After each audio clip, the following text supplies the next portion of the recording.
let's learn our next chord. It's going to be the C chord. So this one is a little bit tricky. You have to kind of stretch your fingers a little bit.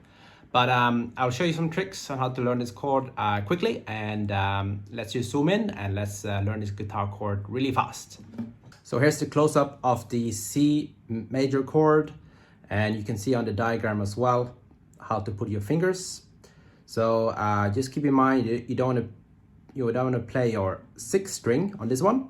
So the 6th string we do not play. Don't play that string. Play from the 5th string and down.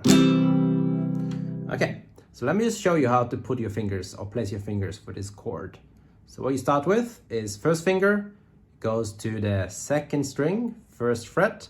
Remember, close to the fret, but not on top, close to the fret. Don't touch this 1st string, don't touch this 3rd string, only the 2nd string. So make sure you have your fingers pointy on this. You don't want to put it like that, you want to point your fingers.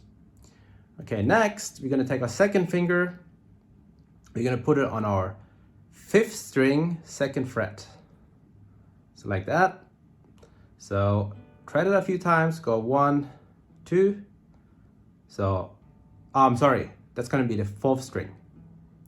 So the second one's going to be the 4th string, 2nd fret, not the 5th string.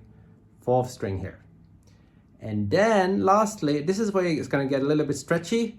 You have to get your 3rd finger on the 5th string, 3rd fret here.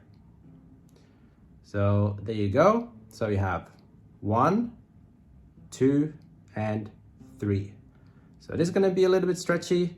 You don't have to put them straight. You can have them on an angle like I'm doing. You can see how it's on an angle. It's not straight.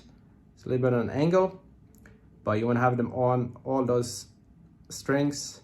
And you don't want to touch any of the other strings next to them with your fingers. So let's try that. And then also try to pick one string at a time. Try to make sure that all the strings sound clear and clean and they ring out nicely. If they don't, just adjust your fingers, put them more pointy, and try again. So this one will take a bit of practice. So keep doing it, keep working on it. So like we did before, as always, we're gonna do this strum and tap exercise. So what you do is you put your fingers on the chord, then you take them off, tap the table here, go back, you go 1, 2, 3, you strum, you go back, and you go again, okay? What you also can do is, instead of going 1, 2, 3, you can do 3, 2, 1, okay? Because eventually you want to be able to do it all at the same time. So if you do it in opposite direction, so you go 1, 2, 3, next time 3, 2, 1, then eventually it's going to even out, if that makes sense. So eventually it becomes all at the same time. So try that, try to go 3, 2, 1, tap, and then 1, 2, 3.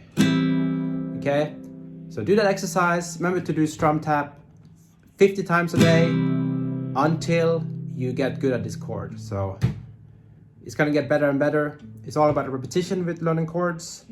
So do it 50 times a day, every day, and do it until you can play it.